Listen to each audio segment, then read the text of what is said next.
ذبح کرتے ہوئے کہا بسم اللہ اللہ اکبر اللہم تقبل ھذا من محمد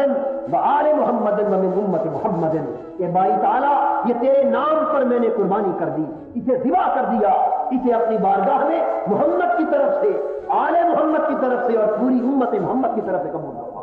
اور اس پر محدثین کہتے ہیں کہ حضور علیہ الصلوۃ والسلام نے تفضلاً پوری امت کو قربانی کے ثواب میں شریک کرنے کے لیے عطا فرمایا۔ وہ نبی، وہ سراپا رحمت نبی، وہ سراپا محسن، جس کا ایک عمل جو کرتا تو اللہ کے لیے تھا، لیکن اس کی رحمت کی وسعت کا یہ عالم تھا کہ وہ چاہتا تھا کہ میرے قربانی کے عمل کے ثواب سے بھی میری امت خارج نہ ہو، وہ اس عمل کے دائرے میں بھی اجر میں امت کو شریک کرتا۔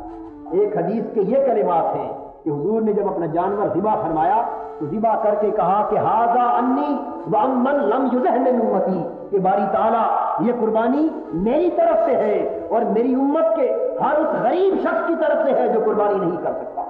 حضور کی طبیعت میں کتنی رحمت اور راحت تھی، کتنی دلجوئی تھی کہ کوئی شخص اگر غربت کے سبب سے اور جانوروں کے مہنگے ہو جانے کے سبب سے، میں سمجھتا ہوں کہ شاید پہلے ادوار کے لیے حضور کے یہ کلمات کم تھے، یہ اگر جو فرمایا تھا تو شاید آپ کی نظر میں تھا کہ آنے والے وقتوں میں قربانی کے جانور اتنے مہنگے ہوں گے کہ میری امت کے ہزاروں افراد چاہنے کے باوجود بھی نہ کر سکتے۔ باری تعالیٰ اگر میری امت کا کوئی غریب مالی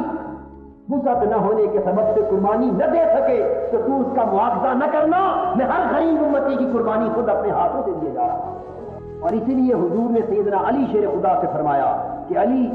جس طرح میں اپنی قربانی میں تم لوگوں کو شامل کرتا رہا ہوں، میرے بعد تو بھی ہر قربانی دینا تو 2 بکرے کرنا، ایک اپنے لیے اور ایک میرے لیے، تاکہ میری طرف سے بھی عمر بھر قربانی ہو۔ گویا یہ ذمہ داری حضور جانے پر اپنی امت کو منتقل کر کے گئے۔